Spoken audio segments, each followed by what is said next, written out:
Si nous parlons de l'image de soi, c'est pour comprendre la différence fondamentale entre cette image et la réalité de soi-même.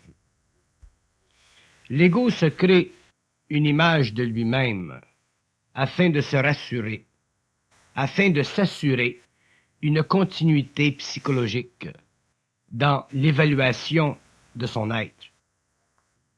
L'image qu'il se crée de lui-même est toujours proportionnelle à la valeur qu'il se donne.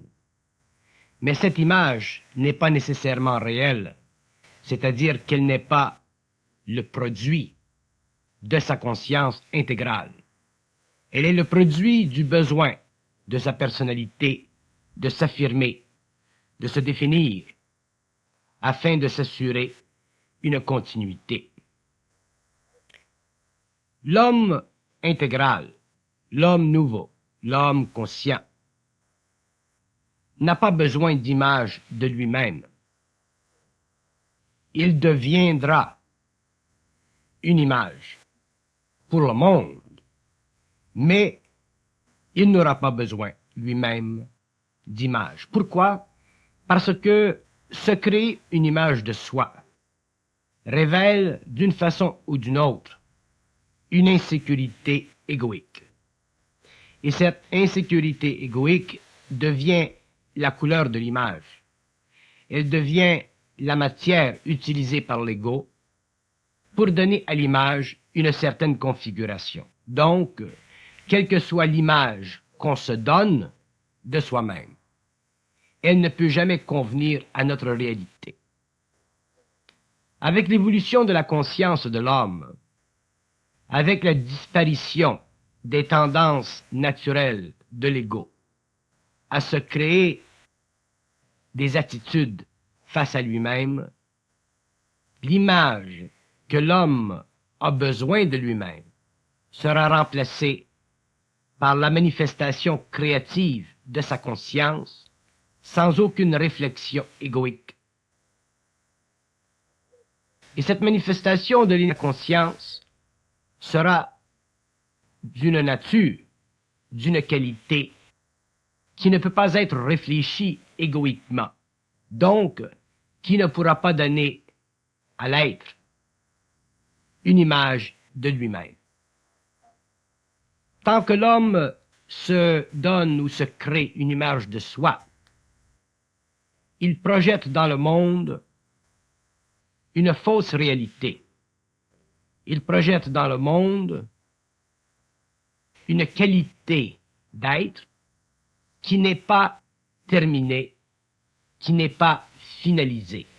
Et cette image, si l'homme se conscientise au cours des années, sera forcé de se transformer, sera forcé d'être à la fin de son évolution totalement neutralisé, éliminé, afin que naisse dans la conscience égoïque nouvelle seulement une lumière créative, c'est-à-dire une intelligence manifestant dans le monde la clarté de la réalité de l'homme. Il est normal que nous ayons tendance à nous créer une image de soi lorsque nous sommes inconscients, parce que pendant cette période, nous avons besoin d'une coloration intérieure qui nous permet de nous mesurer. Nous avons besoin, lorsque nous sommes inconscients, de mesurer nos capacités, de mesurer nos qualités, nos défauts. Nous avons besoin, autrement dit, de bénéficier d'une certaine personnalité. Et c'est à travers cette personnalité que nous avons tendance à nous créer une image de soi, parce que la personnalité et sa fonction psychologique parmi les hommes est d'établir une échelle de valeur entre soi et le monde, afin que nous puissions, sur le plan égoïque, bénéficier d'une certaine sécurité psychologique. L'homme se crée une image de lui-même parce qu'il a peur ou il est incapable de vivre dans le vide de sa conscience, le vide plein de sa conscience. Il est obligé psychologiquement de se rattacher à des ficelles qui le conduisent dans le cirque de sa personnalité, qui le maintiennent dans le cirque de sa personnalité. Sa personne est beaucoup trop transparente, beaucoup trop invisible pour satisfaire un ego qui a besoin d'ombrage, de coloration, de mesure, de qualité, de défaut, pour se sentir sécu. C'est dans ce sens que l'image que l'on se crée de soi-même est toujours fautive. Naturellement, elle peut nous servir, mais elle ne peut pas donner à l'homme la pleine mesure de sa réalité. Elle ne peut pas apporter à l'homme conscient la paix de son esprit parce que l'image de soi est une sorte de contrat que nous établissons avec les énergies de l'âme, avec les pulsations de l'âme, avec la mémoire, alors que dans la réalité profonde de l'homme, de l'être conscient, la lumière, seule, peut correspondre parfaitement dans sa manifestation à travers l'ego à la réalité essentielle, continue et inchangeante de l'être de plus en plus intégral. L'image de soi pour un être qui se conscientise doit se fracturer petit à petit. Au cours de l'évolution, l'homme nouveau verra que l'image qu'il avait de lui-même il y a quelques années se transformera graduellement et que les qualités changeront et que les défauts changeront. Autrement dit que les paramètres de cette image se transformeront graduellement pour devenir éventuellement de plus en plus invisibles. Et l'homme conscient, de plus en plus intégré dans son énergie, ressentira cette invisibilité de l'image. Et c'est à partir de ce moment-là qu'il commencera réellement à être bien dans sa peau, qu'il commencera à pouvoir facilement régulariser le rythme de son énergie, et qu'il pourra finalement bénéficier de cette énergie autant intérieurement que les hommes à l'extérieur. L'échange entre l'énergie qui se manifestera en lui et le monde extérieur sera un échange parfaitement agréable. Il n'y aura pas d'image de soi qui a tendance à donner ou à créer dans la manifestation de l'énergie une sorte de tension psychique, une sorte d'agressivité, une sorte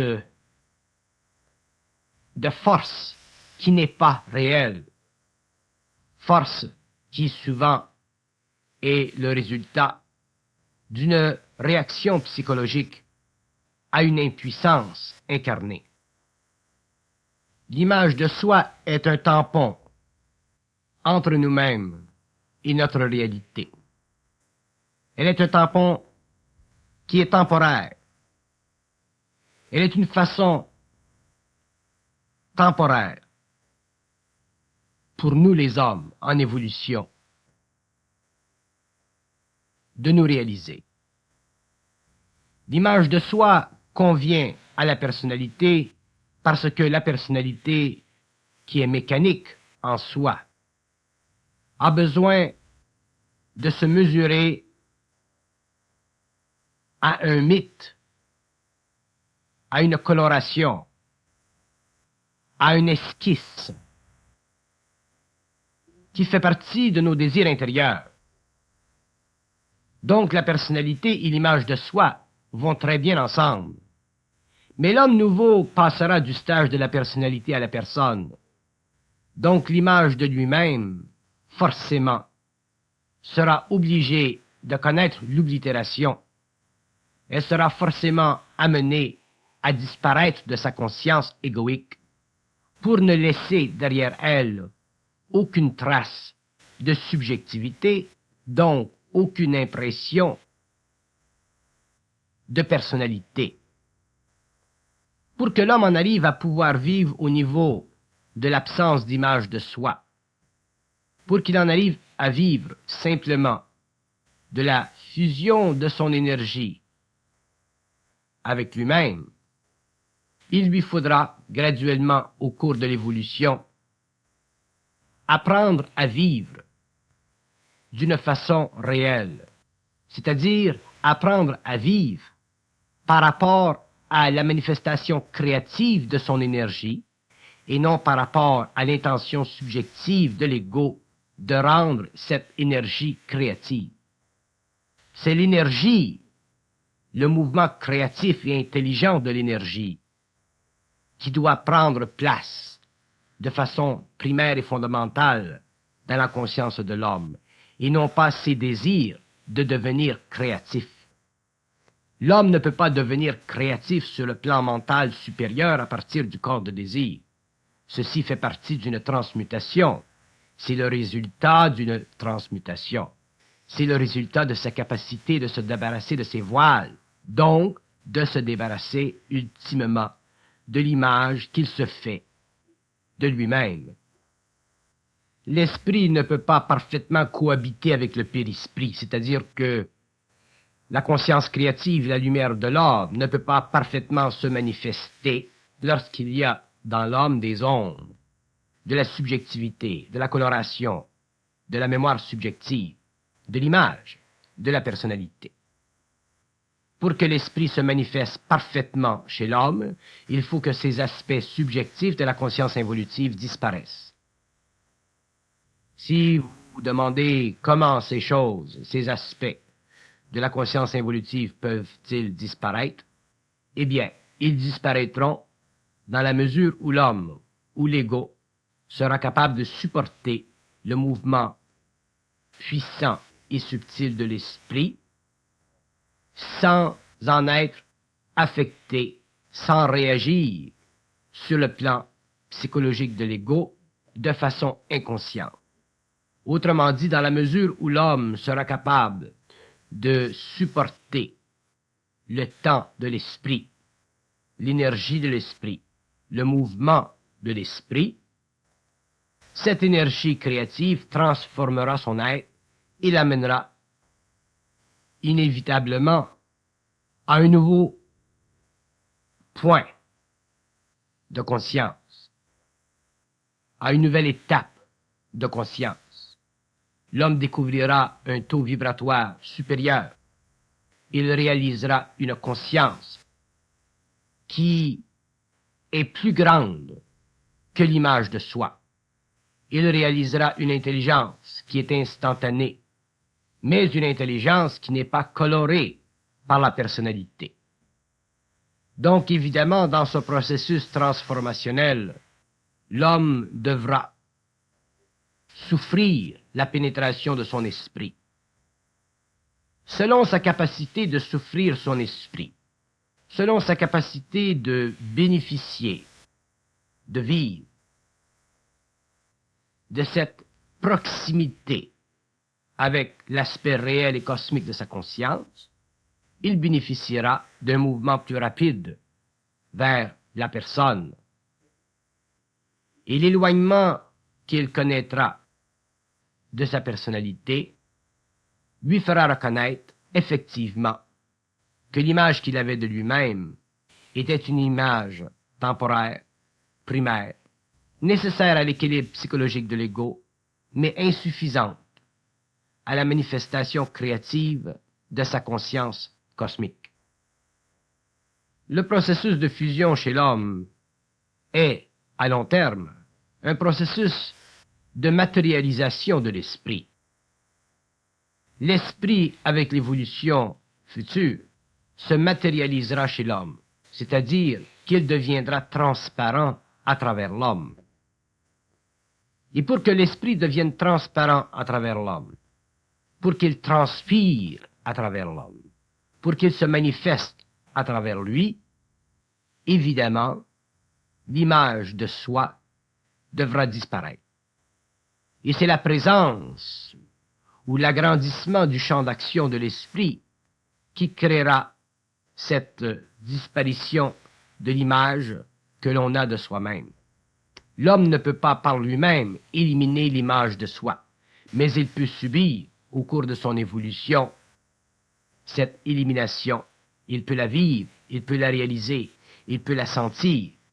Et dans cette perception subtile, il se verra de plus en plus obligé de vivre le vide de la conscience, c'est-à-dire de vivre en relation étroite avec le mouvement créatif de l'énergie, sans aller à la recherche de couleurs, de mécanismes sur le plan de la personnalité, dans le but de se sécuriser contre son état ultimement réel. Moins l'homme cherchera à se sécuriser contre ses forces intérieures, contre son énergie, plus il sera capable de supporter le mouvement intelligent de son énergie, plus l'image de soi disparaîtra de lui-même. Moins il sera capable, en tant qu'égo, de vivre et de supporter le mouvement créatif de son énergie, plus il aura besoin d'une image de lui-même afin de se sécuriser contre les forces de l'âme qui agissent à travers sa conscience humaine en utilisant les forces de l'émotion pour barrer le chemin à la puissante descente de l'énergie sur le plan matériel. Plus l'homme réalisera l'illusion de la pensée subjective, plus l'image de soi se transformera. Pour que l'homme évolue sur le plan d'une conscience supérieure, il a besoin de la clé fondamentale de la prochaine évolution. Et cette clé, qui fait partie de la science de l'esprit donnée à l'homme, permettra que se crée dans le mental humain une ouverture, c'est-à-dire une capacité nouvelle chez l'homme d'enregistrer des pensées d'un ordre nouveau, et ces pensées d'un ordre nouveau qui évolueront avec l'évolution de l'homme, graduellement mettront fin à la tendance chez l'ego de se créer une image de lui-même. Les pensées devenant de plus en plus objectives, devenant de plus en plus créatives, serviront de moins en moins l'ego à se créer une image de lui-même. Elles serviront plutôt l'ego à se désengager de l'image ancienne qu'il s'était créée. Et c'est à partir de ce moment, dans l'évolution de la conscience, que le mental de l'homme deviendra de plus en plus net, de plus en plus clair, de plus en plus réel et créatif. L'homme passera de la personnalité à la personne. Et l'image qu'il s'était créée de lui-même pendant l'évolution, à cause de la coloration de ses pensées, finalement disparaîtra de sa conscience. Et le résultat dans le monde de cette élimination de l'image de soi fera de l'homme nouveau un être très créatif, mais aussi très agréable dans ses relations avec les hommes. Sa conscience nouvelle, c'est-à-dire sa conscience réelle, où l'image de soi aura été éteinte, permettra que se manifeste à travers l'ego une lumière, une intelligence, qui ne sera plus rattachée à des aspects psychologiques de la personne, à des aspects subjectifs de l'être. Nous verrons alors naître dans le monde des hommes de plus en plus équilibrés dans la totalité de leur être. Nous verrons des hommes de plus en plus continus dans leur conscience. Des hommes qui ne changeront plus parce qu'ils auront été transformés, changés et appointés psychiquement à une vibration qui convient parfaitement à leur lumière. Nous verrons des hommes d'une nature tellement agréable, tellement continue et tellement créative que ces hommes deviendront réellement remarquables. Ils seront remarqués non pas à cause de leur image, mais justement à cause de l'absence d'image que l'ego a tendance à se créer. D'où la transparence de l'ego conscientisé. D'où la transparence de l'ego élevé à un niveau vibratoire supérieur par l'énergie créative descendant dans l'homme et travaillant sans fin jusqu'à la finalisation de la conscience, à l'élimination de l'image qui fut pendant l'involution le talon d'Achille de la personnalité, l'illusion de l'ego et le mur ou la toile entre lui-même et sa réalité. Lorsque l'homme vivra sans image de lui-même, il s'apercevra que sa vie mentale est équivalente à un rapport étroit avec son esprit. Il s'apercevra que sa manifestation sur le plan matériel est continue avec la lumière de son propre esprit. Et c'est alors qu'il pourra sentir et réaliser la puissance créative de l'intelligence universelle, la puissance d'action de la volonté humaine universalisée à travers son intelligence, et aussi la capacité d'aimer qui transcende les limitations psychologiques de l'ego et qui s'étend au-delà de ce que l'homme peut concevoir, de la nature de l'amour. L'élimination de l'image de soi permettra à l'homme de pouvoir instantanément ajuster sa vibration à la vibration des hommes. Et lorsque l'homme pourra faire ceci, il deviendra un être essentiel à l'évolution. Mais tant que l'homme ne pourra pas ajuster sa vibration à la vibration des hommes, il ne pourra pas aimer les hommes cosmiquement. Donc il ne pourra pas donner aux hommes tout ce dont ils ont de besoin pour évoluer. Une partie de ce qu'il donnera, il se le donnera à lui-même. Il le donnera à l'image qu'il se fait de lui-même. Donc, sa relation avec l'humanité sur le plan universel ne sera pas encore entamée. L'homme nouveau, l'homme intégral, ne sera pas encore sur la terre. La conscience supramentale sera encore en devenir. Pour que l'homme bénéficie de son intelligence créative,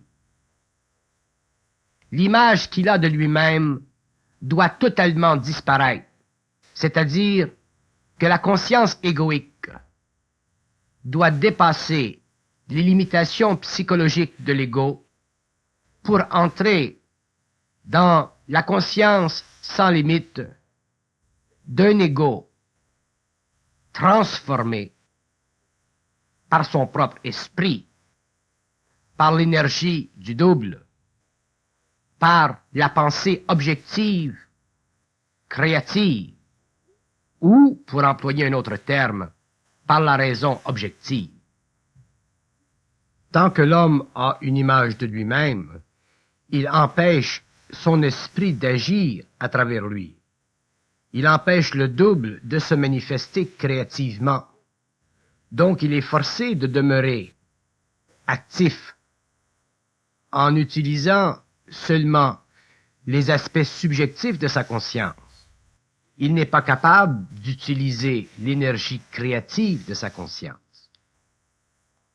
Cette énergie créative ne peut pas parfaitement, à 100%, devenir sa manifestation, parce que l'image de soi prend trop de cette énergie. C'est pourquoi l'image de soi-même, au cours de l'évolution, a créé chez l'être humain une personnalité si forte et une personne si diminutive. Mais au cours de l'évolution, il se produira un changement dans la conscience de l'homme. En passant de la personnalité à la personne, il devra passer d'un faux passeport à une vraie identité. Et ceci demandera une transformation profonde de son être, une réévaluation créative de sa capacité en tant qu'homme sur le plan matériel, réévaluation qui sera installée, manifestée par son intelligence créative, mais non pas mesurée par la personnalité elle-même. Autrement dit, plus l'homme passera de la conscience involutive à la conscience évolutive, plus il réalisera que les forces créatives de l'esprit sont dans le fond un empire de vie sur le plan matériel. Et cet empire de vie fait partie des lois cosmiques, c'est-à-dire qu'il englobe à long terme l'homme et plus tard l'humanité, pour que l'humanité un jour devienne lui-même un empire.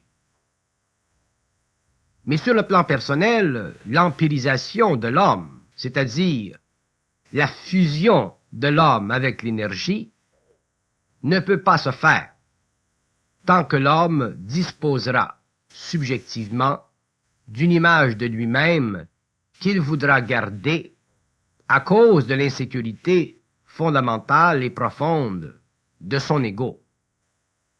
Et comme l'homme n'est pas capable de se dissocier lui-même de son insécurité profonde, créée par la manipulation de l'âme ou du périsprit, ce sera à l'esprit, à sa lumière, d'imposer sa présence chez l'homme pour créer finalement la transmutation nécessaire afin que l'homme passe de la personnalité à la personne. L'image de soi est une mesure que l'ego inconscient a de lui-même, une mesure fondée sur la coloration de son esprit par les forces de l'âme, c'est-à-dire par la puissante action de la mémoire. L'homme se sécurise dans la mémoire, alors que l'homme nouveau, l'homme intégral, se sécurisera dans le vide plein, c'est-à-dire dans l'absence subjective de la mémoire. Pour que l'homme reconnaisse le mouvement de sa conscience, le mouvement créatif de son être, il lui faudra réaliser quelque part dans le temps que quelles que soient ses aptitudes psychologiques, quelles que soient ses facultés psychiques, ces facultés ne correspondront jamais à lui-même tant qu'il sera obligé de vivre par rapport à une image de soi. Même si l'homme interprète la réalité matérielle ou la réalité occulte en fonction d'une image de lui-même, il ne pourra jamais participer créativement à cette réalité, et cette réalité ne pourra jamais devenir fondamentale chez lui. Elle demeurera un nouvel aspect de sa conscience en évolution, mais elle ne représentera pas ce que lui, en tant qu'homme créatif, sans image de soi, peut canaliser sur la terre d'intelligence créative à la mesure de son être, universellement relié à d'autres êtres qui, eux, auront dépassé le stage de la personnalité et entré dans le grand monde mental de la puissance créative non colorée par l'image de soi. C'est le phénomène de l'image de soi qui a créé une distillation, une diffusion des grands enseignements de l'humanité. Les grands êtres qui sont venus sur la Terre, les grands êtres qui ont donné une science à l'homme par le passé, et qui ont été suivis au cours des âges par d'autres hommes, ont vu leur science distiller, diffuser, diminuer en vibration, de sorte qu'aujourd'hui, il devient presque impossible à l'homme de pouvoir reconnaître l'essence des paroles anciennes, parce que les hommes qui ont suivi au cours des âges l'expérience primordiale de ces êtres qui ne connaissaient pas l'image de soi, ont coloré les sciences ou la science qu'ils ont apportée à l'homme, ont coloré le principe qu'ils ont apporté à l'homme, et l'humanité aujourd'hui ne bénéficie que d'un aspect irréel, d'un enseignement profondément cosmique originellement. C'est dans ce sens qu'au cours de l'évolution, les hommes qui partageront avec d'autres hommes les sciences cosmiques de l'avenir devront être des êtres totalement libérés de l'image de soi, afin que l'énergie créative de leur conscience puisse parfaitement être universalisée à l'énergie créative des initiés qui viennent vers le globe pour donner à l'humanité une nouvelle option de vie, d'évolution, une nouvelle capacité transformationnelle qui, ultimement, permettra à l'humanité de dépasser le stage de sa conscience planétaire pour en arriver finalement à reconnaître en elle-même, à l'échelle mondiale, le lien cosmique entre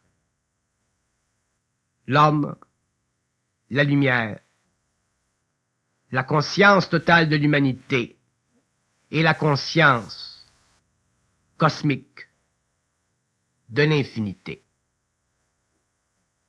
Mais sur le plan individuel, aujourd'hui, alors que la conscience supramentale commence de façon embryonnaire à se manifester dans le monde, il est très important que l'homme, passant de l'involution à l'évolution, reconnaisse les failles de l'image de soi et prenne conscience du besoin profond de se manifester de plus en plus de façon réelle, de moins en moins de façon égoïque, même si cette façon égoïque, aujourd'hui, leur fait miroiter certaines capacités créatives. L'homme découvrira au cours de l'évolution que le pouvoir de la lumière ne peut pas être engendré sur la terre par l'homme qui n'a pas compris que la personnalité doit s'effacer devant la personne, que les reflets de la lumière doivent disparaître devant sa puissance, que l'homme intégral n'est pas un partage entre le désir et le pouvoir. Plus la lumière fracturera l'image de soi, plus l'homme sera libre, plus l'homme sera réel, plus il sera créatif, et moins il aura à vivre par rapport à d'autres. Plus la lumière fracturera l'image que l'homme se donne, plus la fusion grandira, plus l'homme deviendra maître de sa vie, et plus il sera capable de renverser le pouvoir de l'âme sur sa vie. C'est à partir de ce moment dans l'évolution de l'homme où nous verrons des êtres grandir en puissance, grandir en manifestation, et aussi grandir dans leur relation avec le monde. Tant que l'image de soi fera partie de la conscience subjective, nous ne pourrons pas bénéficier, sur le plan matériel, d'hommes possédant de conscience universelle. Nous verrons des hommes possédant des facultés créatives, pouvant atteindre des niveaux de manifestation créative, mais incapables de transformer la conscience de la Terre, incapables de libérer l'homme des chaînes de l'involution. Ces maîtres, ces hommes, ne seront pas parfaitement dans la mesure de leur puissance. Ils demeureront des maîtres, ils auront la capacité de façonner les hommes un peu à leur image, mais ils n'auront pas la capacité de permettre à l'homme qu'il se façonne lui-même à sa propre image. Nous verrons des doublures, mais nous ne pourrons pas reconnaître des identités réelles, des identités universelles. Nous serons toujours frappés par le phénomène de la personnalité. Et plus l'homme sera conscient, plus il sera intégral, plus il lui sera facile de percevoir de la personnalité chez les êtres humains. C'est dans ce sens que l'homme nouveau, l'homme très avancé de demain, l'homme très conscient, l'homme très intégré, sera forcé par la vie consciente à se séparer, à s'éloigner des hommes qui n'auront pas encore parfaitement réalisé l'unité de leur être, c'est-à-dire qui n'auront pas encore réussi à vivre leur identité à un niveau de grande perfection. Des hommes qui vivront encore leur personnalité, personnalité qu'ils chériront, personnalité qu'ils voudront garder à tout prix, parce qu'ils n'auront pas compris parfaitement les lois profondes de l'initiation solaire. Donc, la tête de l'énergie se séparera du corps de l'énergie. Il viendra un moment au cours de l'évolution où la tête se séparera complètement et cette tête fera partie d'une régence planétaire évoluant en fonction de principes émanant de la conscience universelle de l'homme intégral. Là où le corps aura essayé d'évoluer, mais là où il n'aura pas pu passer du stage corporel au stage cérébral, nous verrons des hommes laissés un peu derrière par une tête, par une conscience beaucoup trop raffinée pour qu'elle partage des aspects encore non évolués, non transformés de l'ego qui jouit encore de l'image de soi. Il deviendra avec les années de plus en plus évident que dans le courant de l'évolution de la conscience supramentale, certains déchets qui furent par le passé nécessaires seront forcés d'être ou de se ramasser dans la carrière de l'expérience de la nouvelle évolution, alors que la tête, c'est-à-dire la sommation de ces êtres conscientisés et intégrés parfaitement, poursuivra son chemin dans les terres de vie de la planète, afin de donner à la Terre ce dont elle a de besoin, c'est-à-dire une conscience nouvelle, créative, en puissance et intouchable. L'image de soi la réalisation de l'image de soi deviendra essentielle chez l'homme nouveau. Les fils de la lumière seront des êtres qui vivront d'une conscience ne pouvant plus être altérée par les forces psychiques de l'âme ou maintenue à demi éveillée par les aspects involutifs de la personnalité qui restreint l'homme et empêche sa lumière de s'intégrer avec sa matière.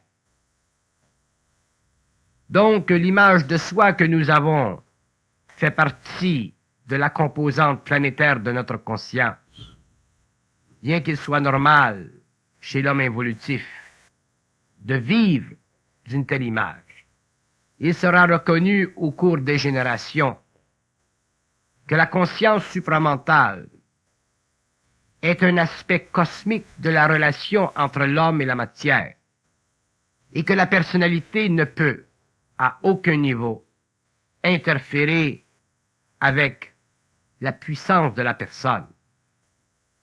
Et c'est là que nous verrons dans le monde se créer une séparation entre les hommes parfaitement conscients et les êtres qui auront participé au premier mouvement de cette conscience, mais qui n'auront pas réalisé le besoin de s'effacer en tant que personnalité pour apparaître en tant que personne.